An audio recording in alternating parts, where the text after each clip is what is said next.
Mais uma vez, bom dia. Agora, com a responsabilidade de iniciar o púlpito da igreja, né? O primeiro sermão do ano, dentro ainda do ciclo do Natal. A gente ainda tem mais este domingo e mais 2 domingos para fechar o ciclo do Natal e entrarmos num tempo entre o ciclo do Natal e o ciclo da Páscoa, que a gente chama de primeiro tempo comum. Então, é muito importante que você entenda isso, que você esteja atento a tudo que temos comunicado à igreja, a maneira como planejamos o púlpito, e a gente decidiu, em oração, expor partes do livro de Isaías durante o ciclo do Natal, que ainda a gente está. Nós estamos nos domingos posteriores ao Natal do Senhor, que nos leva a refletir na razão do seu nascimento e refletir na certeza do seu retorno. A igreja é levada a isso, pensar de uma forma espiritual, teológica, sobre o sentido da vida. E hoje eu quero ler com vocês o texto de Isaías 42, capítulo 42,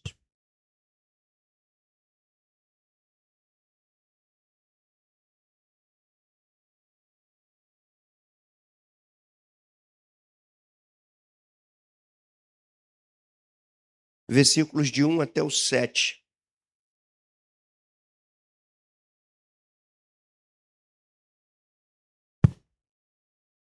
que diz assim: todos conseguimos aí identificar o livro de Isaías, capítulo 42. Então o texto diz assim: Eis aqui o meu servo, a quem sustenho, o meu escolhido, em quem a minha alma se compraz. Pus sobre ele o meu espírito, e ele promulgará o direito para os gentios. Não clamará, nem gritará, nem fará ouvir a sua voz na praça.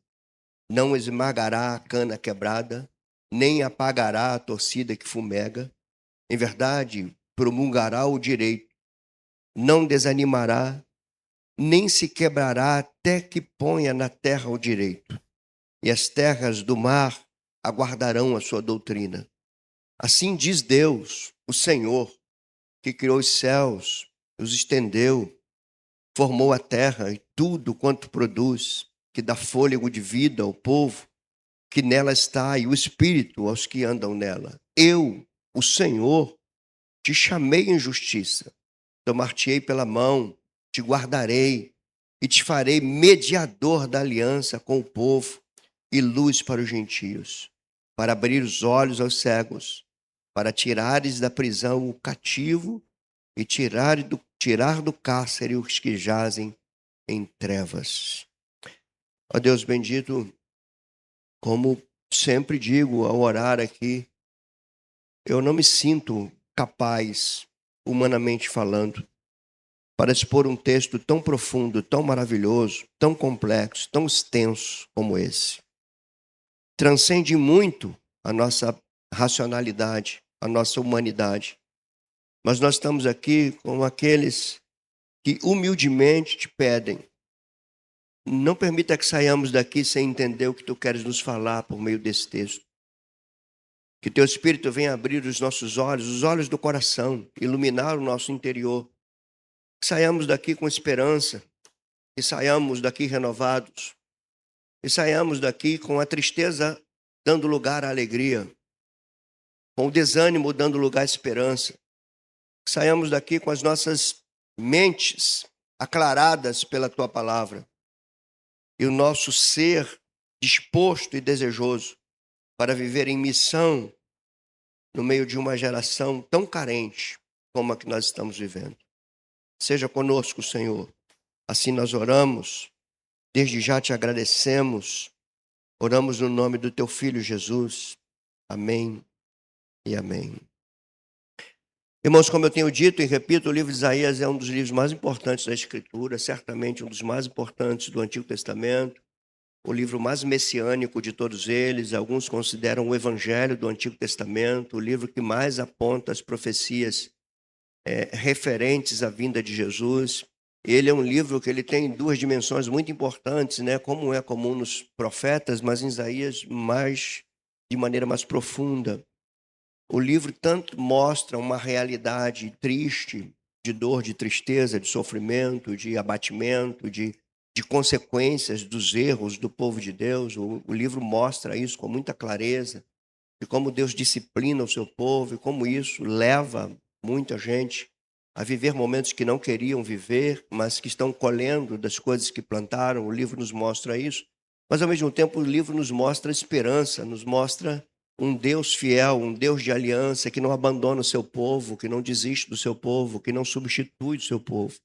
Então, essas duas dimensões do livro de Isaías, a gente precisa sempre ter em mente, e aponta para a nossa tendência obstinada de desobedecer a Deus, aponta para a santidade de Deus e fidelidade dele com a sua aliança, e aponta para um Deus de infinita misericórdia.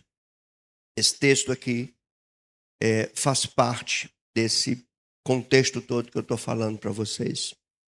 Ele é um texto de suma importância, porque ele traz esperança. Ele aponta para alguém enviado de Deus que traria esperança, que traria renovo.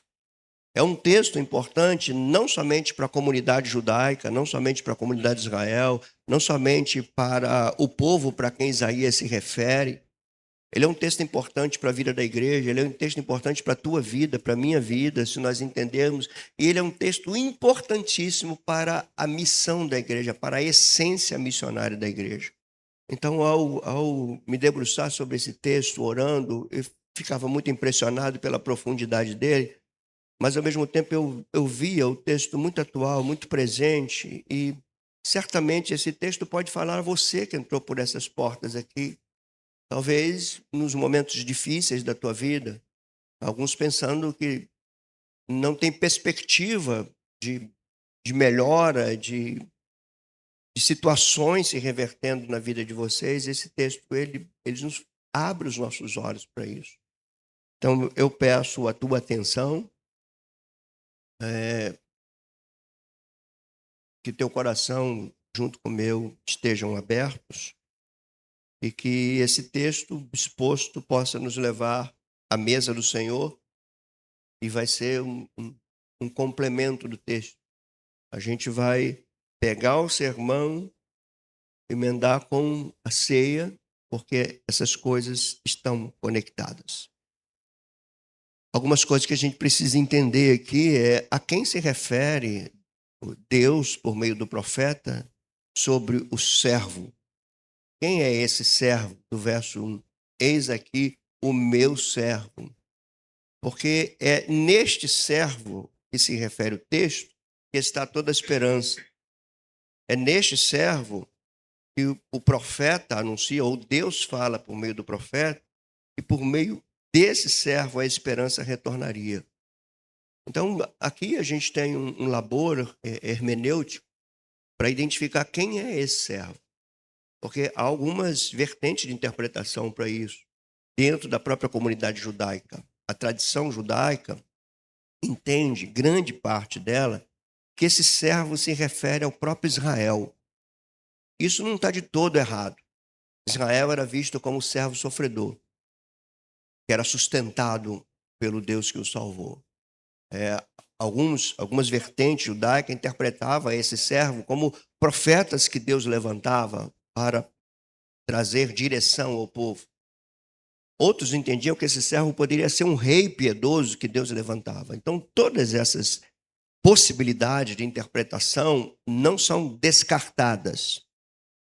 Mas o que vai trazer luz para nós é o Novo Testamento. O Novo Testamento é que vai nos mostrar quem de fato é esse servo. E todas as implicações que tem aqui sobre esse servo nos levam a uma pessoa. Por exemplo, ele fala, é um servo a quem eu sustento. É o meu escolhido, quem a minha alma se compraz. Você lembra de alguma frase dessa no Novo Testamento? Este é o meu filho amado, em quem eu tenho prazer. Ele diz, eu porei sobre ele o meu espírito. Você lembra do batismo? O Espírito Santo descendo sobre ele.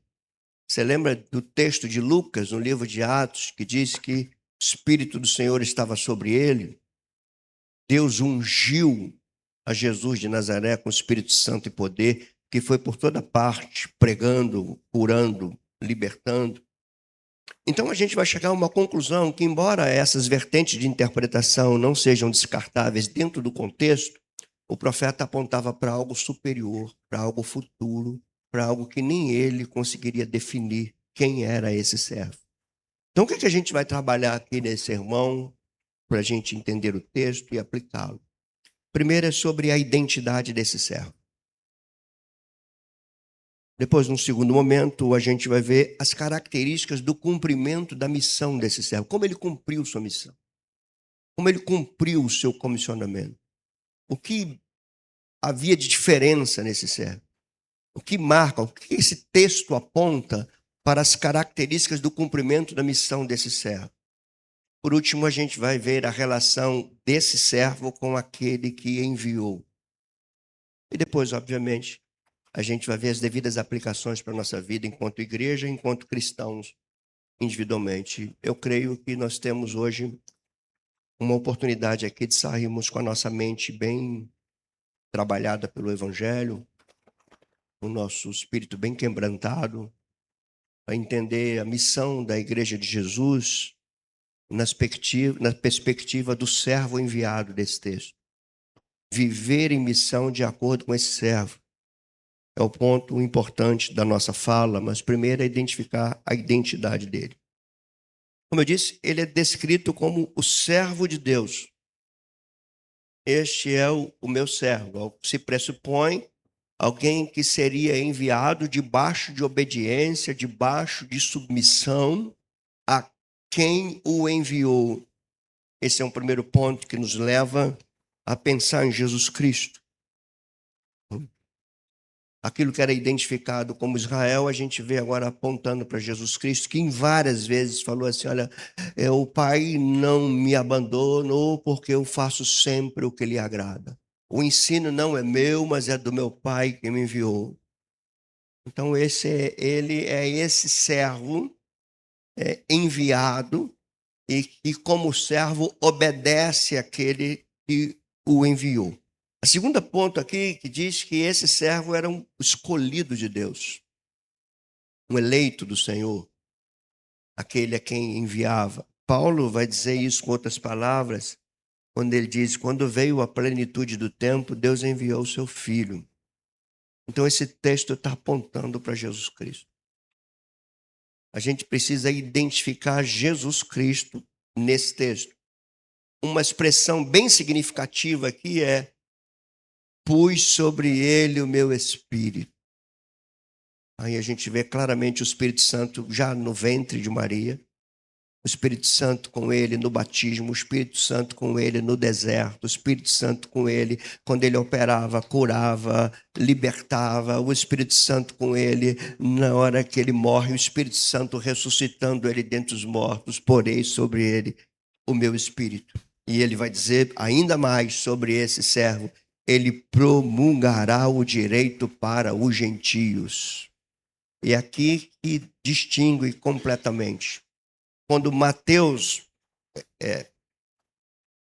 traz o texto do seu evangelho, você vai ler em Mateus capítulo 12. Se você quiser não abrir, não precisa, pode apenas ouvir o que eu vou ler o texto de Mateus capítulo 12, e você vai ver como Mateus está conectando a vida, o ministério de Jesus com esta profecia de Isaías. Entendendo isso, a gente vai chegar à conclusão primária. Esse texto aponta para Jesus. Uma vez que a gente entende isso, aí a gente vai olhar para esse Jesus e vai ver como que ele desenvolveu a missão que o Pai confiou a ele. Uma vez que a gente identifica como ele desenvolveu, aí a gente vai ver como a gente tem que desenvolver missão também. Tomara que a gente entenda isso. O texto de Mateus capítulo 12 vai dizer assim, versos 15 a 21. Mas Jesus, sabendo disto, presta bem a maneira como Mateus vai elaborando a sua estrutura literária para mostrar Jesus como o filho de Davi, o filho de Abraão, o cumpridor da promessa. Ele diz, mas Jesus, sabendo disto, afastou-se dali, muitos o seguiram e a todos ele curou. advertindo-lhes, porém, que não os pusessem à publicidade. Aí Mateus vai dizer por que Jesus agiu assim. Esse é o ponto. Ele curou, ele se virou para os gentios, ele curou, ele libertou, ele advertiu, não quero publicidade, não quero holofote, não quero nada disso. E Mateus vai dizer por que ele fez isso. No verso 17 em diante, Mateus começa a explicar, e ele começa com algo que é bem peculiar do Evangelho de Mateus, para se cumprir o que foi dito por intermédio do profeta Isaías. E tem gente ainda que quer ressignificar a Bíblia. Não tem algo mais perfeito do que isso. É uma pena muito para nós quando a gente não compreende a Escritura no seu todo. Quando a gente prefere as partes que nos interessam.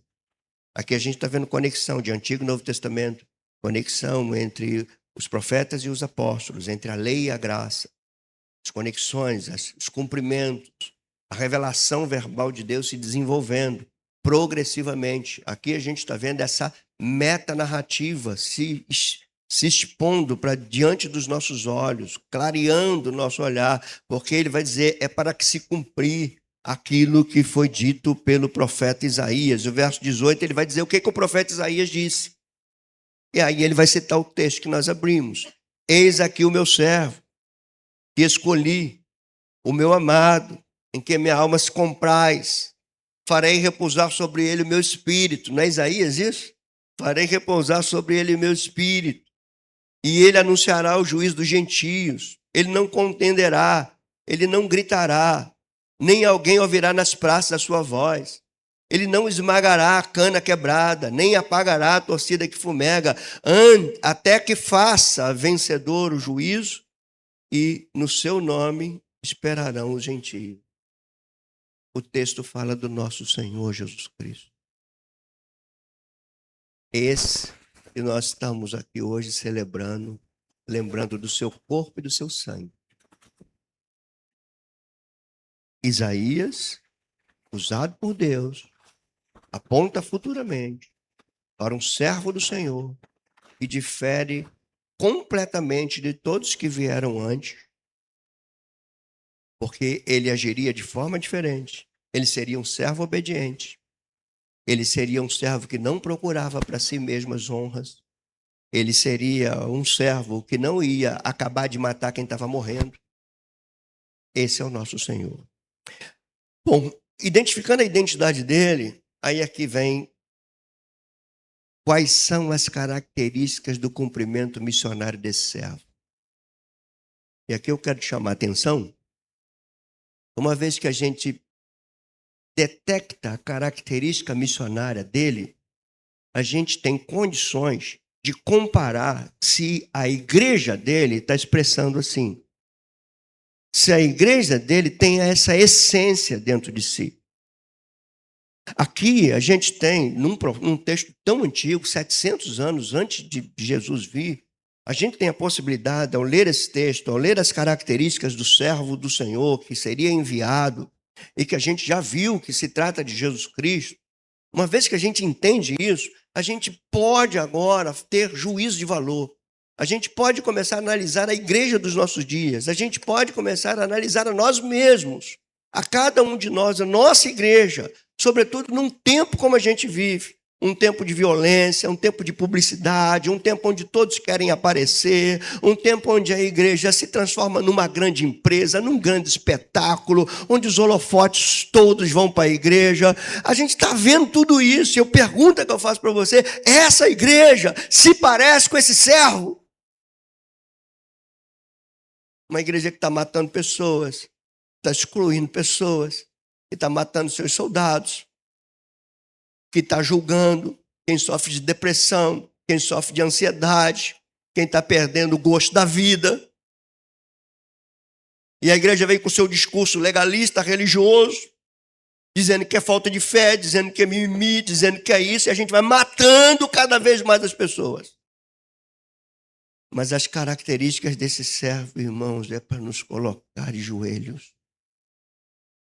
Difere de qualquer coisa. Eu digo assim de mim mesmo, e vocês julguem a minha fala, tem sido difícil ver as marcas desse servo na igreja para a qual ele morreu. E a primeira grande característica é que ele é discreto. Ele foge dos holofotes. Ele não quer as coisas apontando para ele. Ele tanto não quer ver as coisas apontando para ele que ele diz: quem vê a mim vai ver o Pai. Onde a gente vê isso? O texto de Isaías vai dizer que esse servo não clamará, não gritará, nem fará ouvir a sua voz na praça. Irmãos, quando a gente começa a identificar a igreja tendo sucesso por causa da sua publicidade, a gente precisa voltar à Escritura. Quando você lê o Novo Testamento, onde a gente vê as primeiras narrativas de Atos dos Apóstolos, a gente vê uma igreja que não estava debaixo dos holofotes. Uma igreja que nos seus primeiros décadas e até séculos sequer tinha um templo. Não tinha um templo. Eram pessoas feitas das camadas mais desprezíveis, na sua grande maioria, das comunidades da época, das sociedades da época. Eu pergunto para vocês, qual a igreja causou mais impacto? Aquela ou a de hoje? Qual dessas duas características da igreja a gente pode dizer que é uma expressão mais nítida de Jesus Cristo? O que a gente vê hoje? A igreja, enquanto forma coletiva, na sua estrutura eclesiástica, o que a gente vê lideranças religiosas hoje? O que eles buscam mais? Você concorda comigo que a fama é algo que as próprias lideranças religiosas têm perseguido? A fama, o reconhecimento, a posição, o título. Não é à toa que esse poder religioso viciante, eu vou te dizer aqui 3 degraus da ruína, que parece que está subindo, mas está descendo.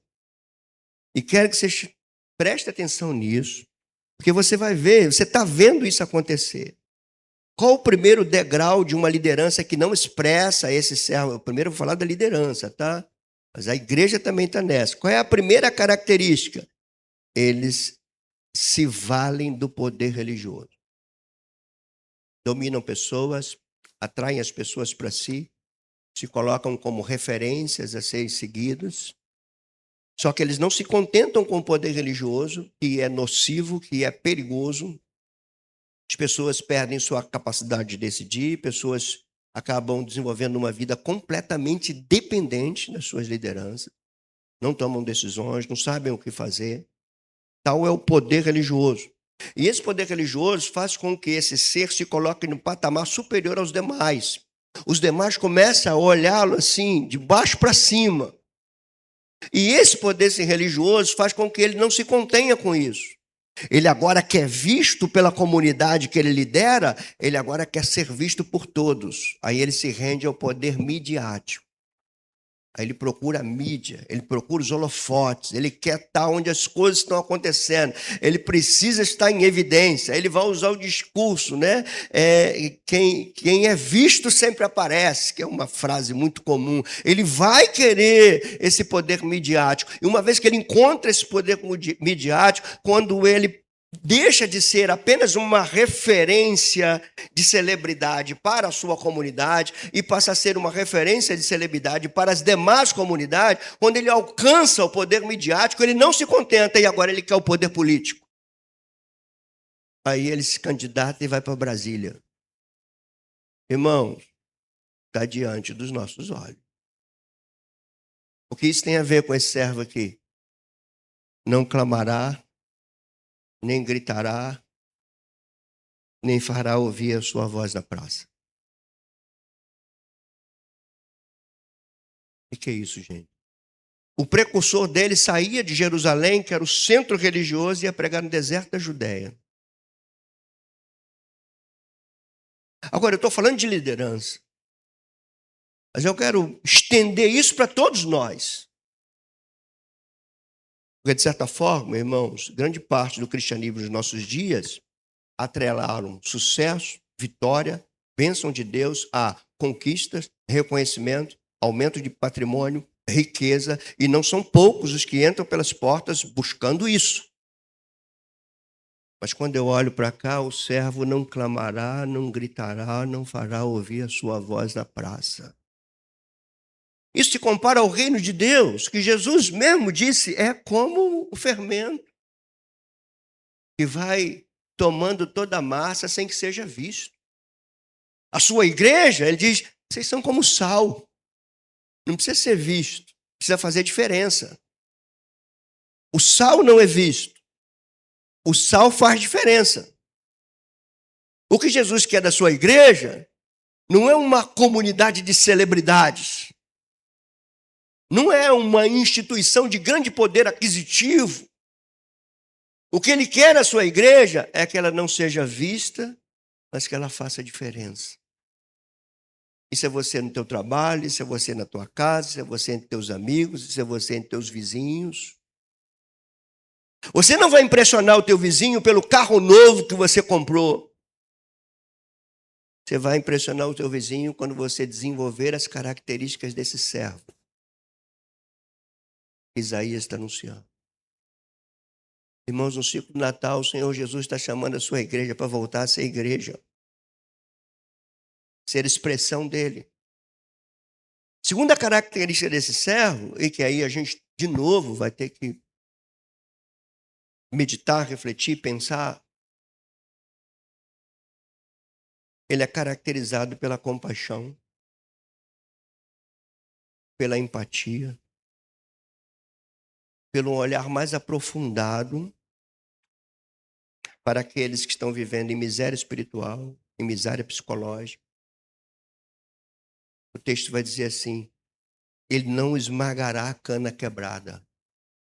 Esse ponto é interessante, né? Imagina uma cana quebrada que parece estar sem vida. Ele diz assim, ele não veio para acabar de tirar a vida.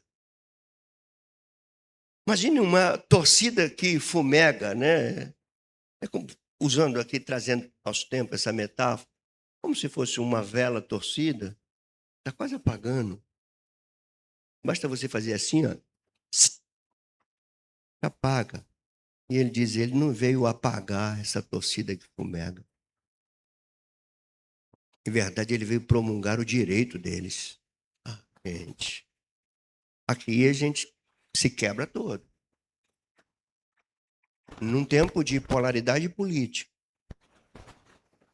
num tempo que as pessoas é capazes de comemorar uma invasão americana da Venezuela por conta da sua bandeira ideológica, ignorando que teve gente lá que perderam suas casas, perderam suas vidas.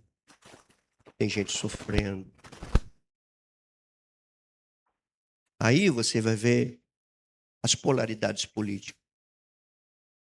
O pessoal de direita vai dizer assim, tem que acontecer no Brasil também. O pessoal de esquerda, por sua vez, vai dizer, esse aí é o poder dos americanos, é o poder do capitalismo. Ambos sequer estão pensando na vida humana, estão pensando em suas ideologias, estão pensando nas suas preferências políticas. Não se parece com o servo que não veio para esmagar a cana quebrada. A gente está vivendo uma coisa tão perigosa, irmãos, tão doentia, tão patológica, tão distante da Escritura.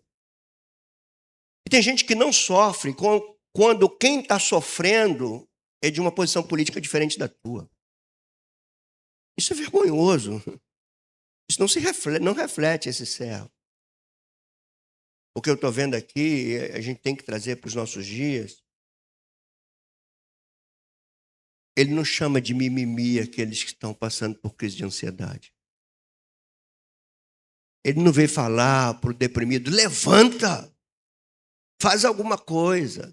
Ele não veio acabar de matar. Ele veio trazer esperança. Ele veio promulgar o direito. Os salmos são ricos nisso. Por causa do grito dos angustiados, o Senhor se levantará. Então, irmãos, isso assim são coisas que mexem muito comigo e me fazem muito refletir em que tipo de cristianismo eu estou desenvolvendo. Eu fico impressionado, tá, gente?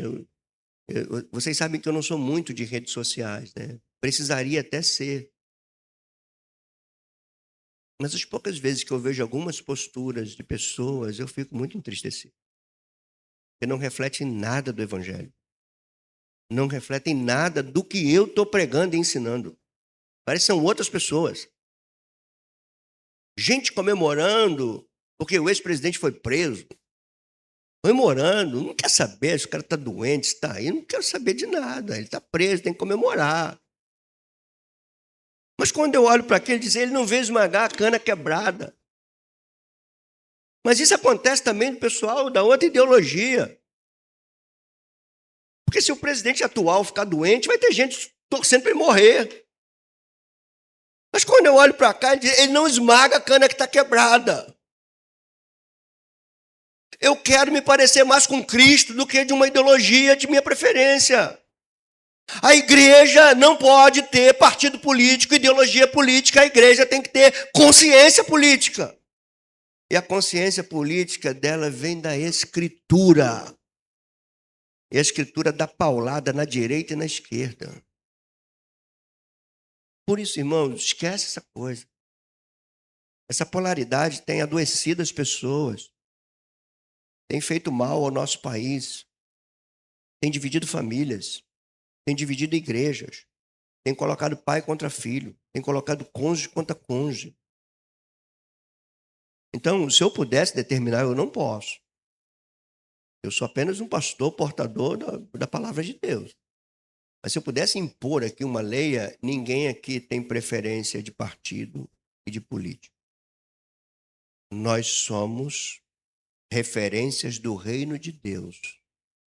E não referências da direita, da esquerda, do PT, do PL, do sei lá de quê, que daqui a pouco esses caras estão comendo no mesmo prato.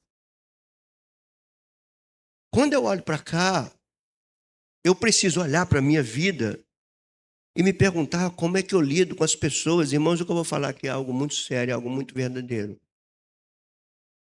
Às vezes a gente está aqui como uma manhã como essa, com uma mesa, com pão, com cálice. Às vezes o nosso olhar é tão religioso que a gente não percebe que pode ter alguém aqui no nosso meio cuja vida já não tem mais sentido.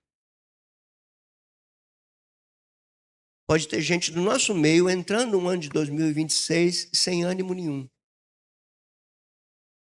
É uma torcida que fumega. É uma cana que está quebrada. Se eu entendo esse texto apontando para Jesus, e se eu entendo que o Novo Testamento fala que nós somos o corpo dele, eu não posso ter um olhar indiferente para aquele que não consegue esboçar um sorriso. Há pessoas, não é que elas não querem sorrir, elas não conseguem sorrir. As circunstâncias abateram. Irmãos, para fazer missão não precisa ir longe. Pode ter alguém do teu lado, atrás de você, na tua frente, cujo semblante denuncia. Pode ter alguém que disfarça um sorriso no meio do culto, mas que vai embora armazenando suas lágrimas para casa. Gente triste, gente sofrendo. A gente lida com isso. Aí você pode falar e indagar, e talvez com razão, mas estão muitas pessoas que estão sofrendo como consequência dos seus erros. É verdade? É, mas Jerusalém também estava sofrendo a consequência dos seus erros. Mas ele falou assim, eu não vou vir esmagar a cana que está quebrada. Eu não vou vir apagar a torcida que está só fumegando. Eu vou promulgar o direito. A igreja não pode ser aquela comparada a um exército que mata os seus próprios soldados. Eu pensei muito na reflexão desse sermão, nessa primeira ceia, porque é o primeiro domingo do ano. Vem aí um ano, irmãos, que não difere muito dos outros. Muitas vezes você vai arrancar, muitas vezes a vida vai arrancar sorrisos teus, mas muitas vezes vai arrancar lágrimas. A gente não sabe o que as próximas curvas estão reservando para nós. Mas a gente precisa saber que o servo do Senhor, o Senhor Jesus Cristo, aquele que não vem acabar de matar quem está morrendo, não vem acabar de trazer tristeza a quem está triste. Ele é aquele que reverte. Ele é aquele que joga para cima. E nós precisamos aprender isso. Uma terceira implicação da vocação do servo é que ele cumpre a sua vocação levando-a até o fim. No meio das resistências, no meio das hostilidades que Jesus passou, ele levou até o fim. Seus apóstolos aprenderam. Paulo falou, eu levei até o fim, eu combati o bom combate, eu encerrei a carreira, eu guardei a fé. E quando você lê a carta aos Hebreus, ele diz, olha, desejo que vocês continuem até o fim, com a mesma diligência, para que não sejam apáticos, para que não caiam na apatia, na indolência. O verso 4 desse texto que eu li vai dizer assim sobre o servo, ele não desanimará, nem se quebrará até que ponha na terra o direito. E as terras do mar guardarão a sua doutrina. A gente falou de doutrina aqui. A palavra doutrina aqui vem do hebraico Torá, que são ensinamentos que dirigem nossa vida. O servo do Senhor, a quem o texto de Isaías mostra, é aquele que foi obediente até a morte de cruz, que cumpriu sua missão, que não permitiu que Satanás desviasse ele da sua missão. E foi uma tentativa dele. Isso também é um grande ensinamento para nós. Uma igreja que não desanima, mesmo no meio das hostilidades. Uma igreja que é fiel à doutrina, mesmo quando ela passa a ser desconsiderada na sociedade. Uma igreja que firma as bases e o fundamento de um cristianismo bíblico, mesmo na sociedade onde isso está sendo desprezado. Porque esta igreja é a marca desse servo nos nossos dias. Um terceiro ponto desse texto para eu considerar contigo é a relação do servo com o seu senhor. O texto vai dizer claramente que esse servo é enviado pelo Deus que é dono de tudo, pelo Deus que criou todas as coisas. Quando você vai para o Evangelho de João, aí você tem algo impactante, você vai dizer que ele próprio é esse Criador. Ele estava com aquele que o enviou no princípio. No princípio, todas as coisas foram feitas por intermédio dele. O verso 5 diz assim, assim diz Deus, o Senhor. Se referindo a esse Deus que criou os céus, que os estendeu, que formou a terra, que formou tudo quanto a terra produz. Ele que dá fôlego de vida ao povo que nela está. É ele que dá o espírito aos que andam nela. Esse servo foi enviado por aquele que é dono do mundo, criador do mundo, dos detalhes da harmonia cósmica. Esse servo, para quem Isaías está apontando aqui, é Jesus Cristo. O que é que João diz? Ele veio para o que era seu, aquilo que ele criou. Os seus não receberam, mas todos quanto receberam tiveram o poder de se tornarem filhos de Deus, porque creem no seu nome. Somos nós aqui. A relação desse servo com que ele o enviou é que quem o enviou foi o Criador. O Criador envia o Filho, que também é Criador, e ele pisa na terra que ele criou para libertar aqueles que ele fez sua imagem e sua semelhança. Esses que ele fez a sua imagem e semelhança, poderia estar como uma cana quebrada, como um pavio que fumega. Talvez sofrendo consequências das suas próprias escolhas, das suas próprias decisões. Outros sofrendo pela oposição dos mais poderosos. Outros sofrendo no silêncio. Mas o servo é enviado pelo Criador.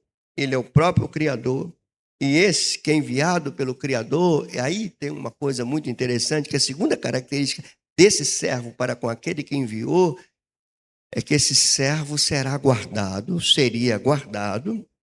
por aquele que o envia, e esse servo seria feito mediador de uma nova aliança. É o que está no verso 6. Eu, o Senhor, te chamei, em justiça tomar-te-ei pela mão e te guardarei, e te farei mediador da aliança com o povo e luz para os gentios. Sabe quem são os gentios hoje aqui? Todos nós. Sabe o que o texto diz? Que ele é luz para nós. E que ele estabeleceu uma aliança. Essa aliança é eterna. Essa aliança é de superiores promessas. Você e eu estamos firmes porque ele é o mediador dessa aliança. Porque se fosse o outro, nós estávamos perdidos. Irmãos, nós vamos para a ceia daqui a pouco. Mas eu queria que você entendesse algumas coisas aqui na minha conclusão. Diante dessas verdades, eu quero chamar para refletir, para você ir para a ceia comigo. E a gente deve fazer algumas perguntas para nós, com base nesse texto. Já que entendemos que o texto aponta para Jesus como servo enviado, e já que entendemos que o Novo Testamento nos diz que nós somos corpo dele. Ou seja, nós somos a referência de Cristo na terra, ou pelo menos deveríamos ser. Corpo de Cristo. A representatividade dele aqui. A pergunta que a gente faz é: será que nós vivemos em obediência àquele que nos enviou, como ele viveu em obediência àquele que o enviou? Não se esqueça de uma coisa que ele mesmo falou. Assim como o Pai me enviou, eu também envio vocês. As mesmas características da missão devem estar em nós. E a primeira delas é que o enviado obedece àquele que o enviou. Aí aqui, irmãos, olha para mim aqui. Olhe para a tua vida. Pergunte para você mesmo. A tua vida tem se desenvolvido buscando obedecer àquele que te salvou e que te enviou? Essa é uma pergunta. Tem essa realidade em nós, individualmente? Essa igreja, enquanto expressão local de Cristo, tem vivido em obediência àquele que a envia? Como esse texto nos faz entender? Uma outra coisa que deve ser aplicada na nossa vida com base nesse texto. Lembra que eu porei sobre ele o meu espírito. Lembra que Jesus falou? Descerá sobre você, ou melhor, recebereis poder ao descer sobre vós o Espírito. Paulo vai dizer: se habita em nós o Espírito que ressuscitou Jesus dentre os mortos, vós também tereis vossos corpos vivificados. Então o ponto é que o Espírito que estava sobre o Filho, o servo enviado, é o Espírito que está sobre a igreja. E a pergunta é: assim como ele foi cheio do Espírito, será que nós, você que está me ouvindo, todos nós que estamos aqui, será que temos como prioridade, por exemplo, num ano que está começando, sermos cheios do Espírito? Ou queremos nos embriagar com o vinho do nosso tempo? Será que temos como objetivo sermos cheios do Espírito? Ninguém faz missão se não estiver cheio do Espírito. Você não faz missão na tua casa se você não estiver cheio do Espírito. A tua vida não é uma vida missionária se o Espírito Santo não guiar a tua vida, se você não buscar comunhão com Ele. Você vai lembrar muitas vezes em que os textos do Evangelho dizem assim: e Jesus, despedindo as multidões, ficava a sós para orar. Ele dependia, ele era humano. Ele dependia do Espírito, ele dependia de oração, ele orava. Então, se o Espírito estava sobre ele, e se o Espírito está sobre nós, será que nos relacionamos com o Espírito tal como ele se relacionou? Essa é uma pergunta para você responder. E para a nossa igreja, de maneira coletiva, responder. Irmãos, a cada domingo eu estou falando isso. Eu vou pedir de novo encarecidamente. Por que você faz com a tua vida cristã entre um domingo e outro? O que você faz? Terceiro, será que ao olhar esse texto, a gente tem como olhar para dentro de cada um de nós e olhar para a igreja de forma coletiva e refletir se nossa vida cristã ela tem caminhado em simplicidade, em pureza, em discrição? Será que temos procurado uma vida discreta, como ele, que andava no silêncio, em que a voz não era gritada nas praças, não buscava publicidade? Irmãos, é muita coisa para a gente refletir aqui. A forma como você e eu nos vestimos é para ser visto pelos homens ou a gente tem discrição? É para os outros verem? Você pensa que isso não tem implicação?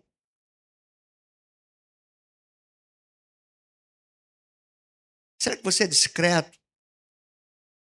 Será que você procura um cristianismo, como disse C.S. Lewis, puro e simples?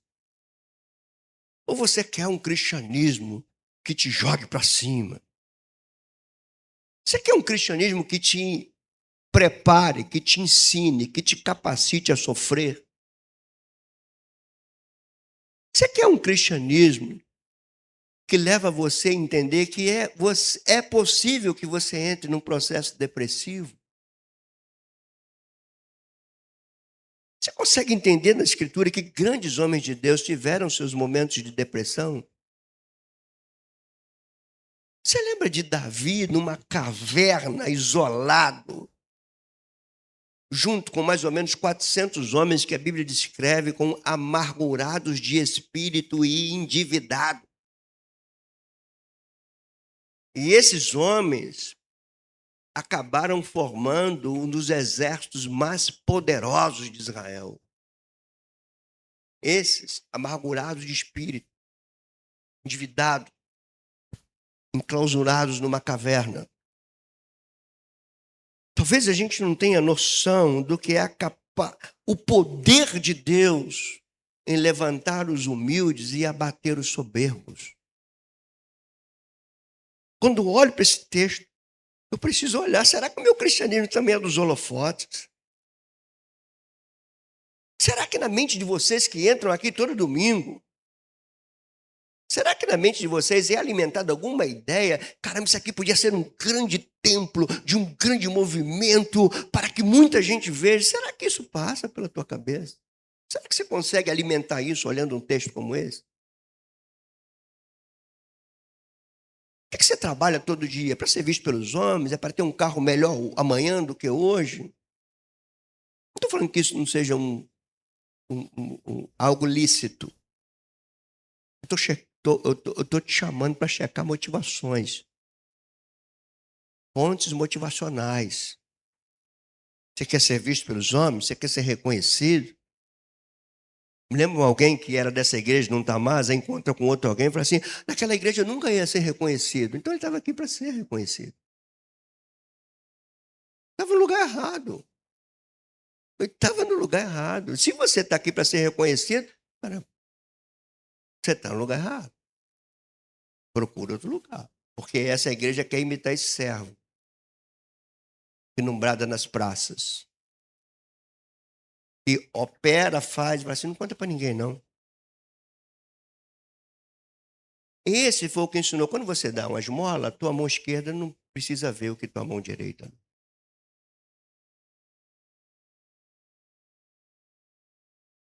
Tudo para a gente pensar, irmão.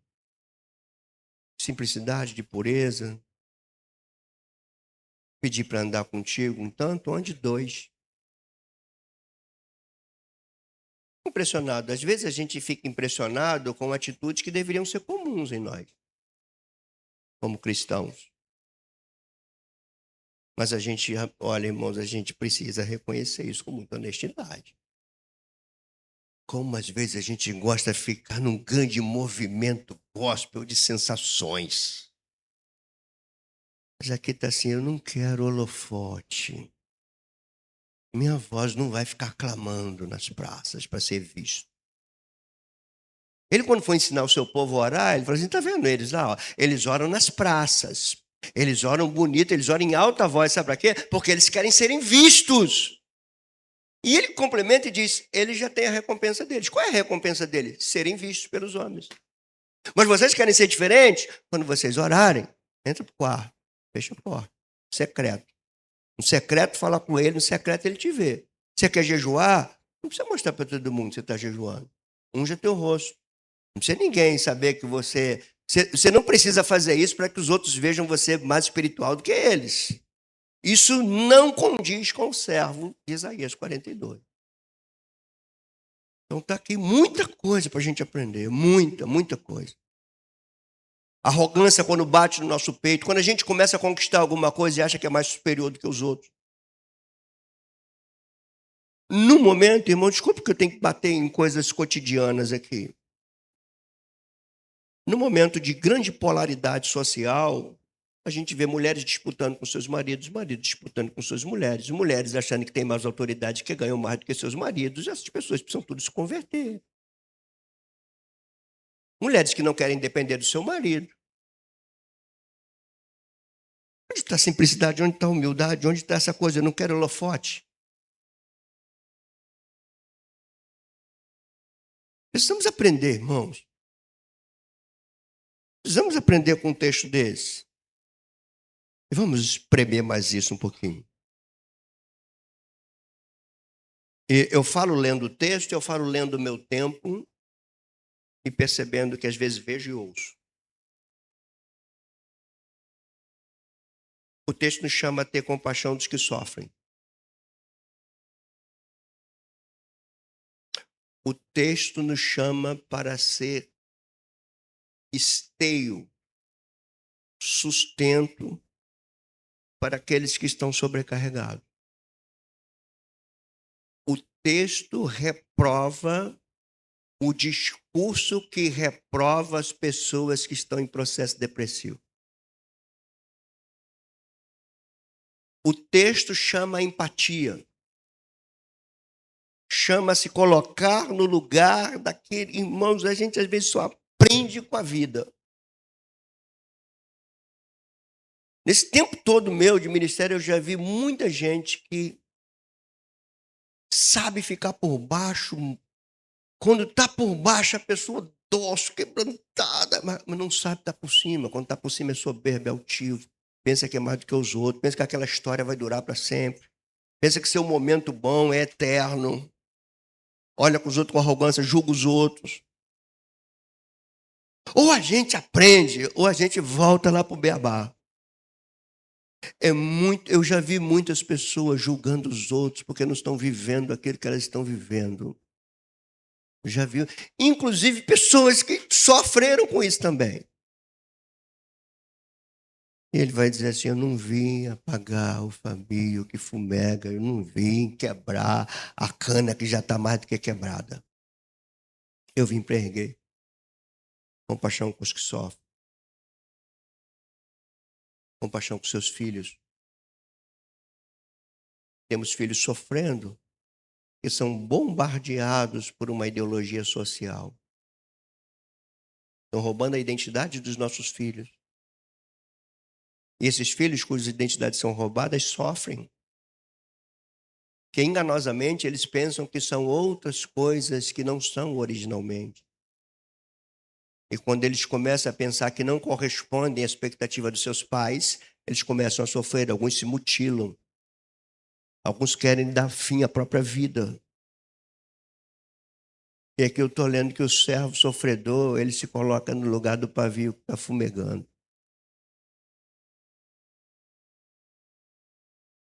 O Senhor chama uma igreja com mais empatia. Você pode ter entrado aqui com muitos motivos de tristeza na tua vida. Mas a gente precisa entender que quando você entra aqui sofrido, triste, que às vezes a gente está tão sofrido, tão triste por tanto tempo que a gente nem fala mais do nosso sofrimento, da nossa tristeza. A gente nem argumenta mais sobre isso. A gente vai, como eu costumo dizer, é quando as lágrimas deixam de rolar para fora, e já rolaram tanto, depois ela rola para o travesseiro. É assim, as lágrimas são assim, ela rola para frente de todo mundo, frente de teus filhos, teu pai, tua mãe, teu marido, tua esposa. Oh, você está chorando. Daqui a pouco, quando aquilo ali é contínuo, as pessoas não têm muito mais paciência com suas lágrimas. Aí você chora no teu travesseiro. Aí quem vê tuas lágrimas são teu travesseiro. Quando você também está cansado de chorar até no teu travesseiro, se segura as lágrimas, aí você chora para dentro da tua alma. É a alma chorosa. Eu estou dizendo aqui é que esse servo está aqui conosco. Nós somos expressão dele, somos o corpo dele.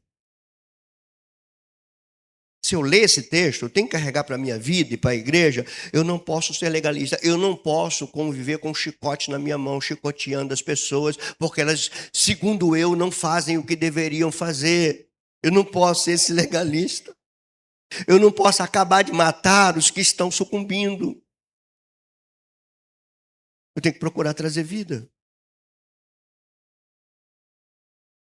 E de acordo com esse texto, eu também preciso aprender a levar até o fim, no meio de sofrimento pelo Evangelho. Gente, o Evangelho requer sofrimento. Vou falar uma coisa que você não queria ouvir. O Evangelho requer sofrimento. Bem-aventurados que sofrem pelo Evangelho. Bem-aventurados os que sofrem pelo nome de Jesus Cristo. Pedro diz que nós não devemos sofrer como malfeitores, mas sofrer como justos. E o texto diz que ele foi até o fim, ele não desanimou, até vir a sua justiça para os gentios. Que nós saiamos daqui dessa manhã mais cristãos, mais empáticos, mais missionários. Eu queria que você que está aqui entendesse que aqui não é o lugar para você esconder suas tristezas. A gente não trabalha do sentido, deixa tuas tristezas lá fora e vem cultuar a Deus. Não. Venha com tuas tristezas, com tuas angústias. Nós não somos perfeitos como esse servo que Isaías anunciou é. Mas nós devemos procurar espelhar cada vez mais um pouquinho dele. E é assim, com esse pensamento, com esse sentimento, que a gente vai para a mesa do Senhor. Lembrando de algumas palavras dele. Eu queria muito que esse momento da ceia fosse um momento não só de verticalidade, mas fosse um momento de horizontalidade. Talvez a cana quebrada está aqui. É possível que o pavio que fumega esteja pertinho de você.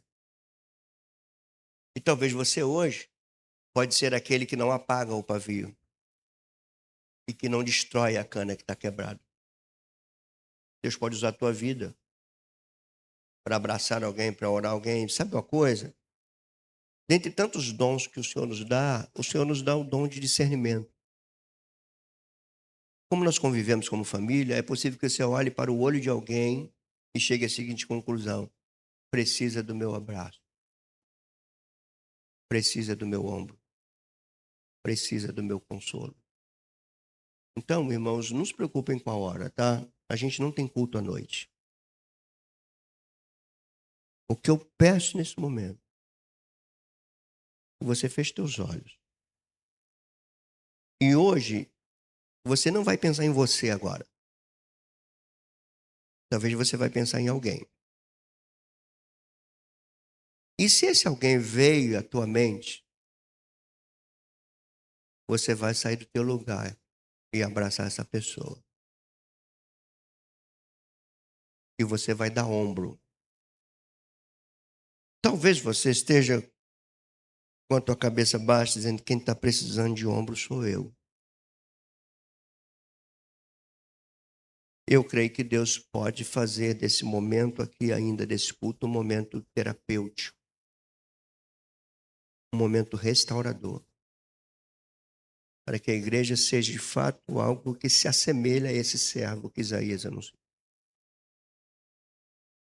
Você sai daqui querendo caminhar com simplicidade e humildade e olhar à sua volta.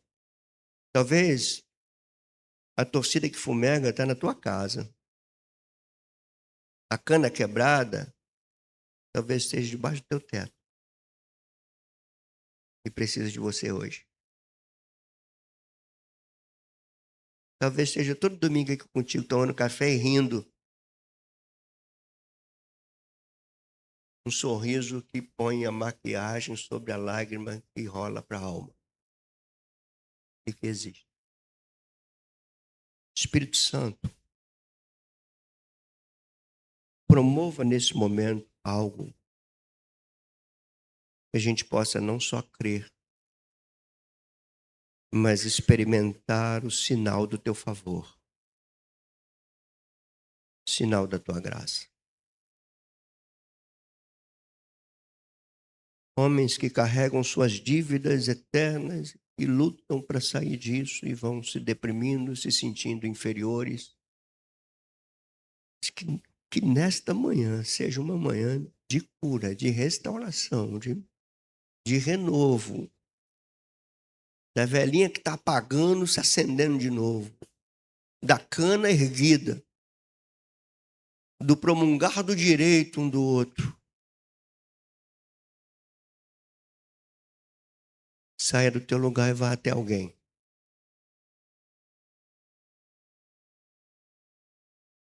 Vai levar o teu ombro. Vai levar a tua oração. Vai levar teu olhar. Vai levar teu sorriso. Nós não vamos para essa mesa sem que o espírito desse servo sofredor tome conta desse ambiente. Levantem-se missionários, gente em missão, como o servo está. Que não busca holofote, que não faz para aparecer.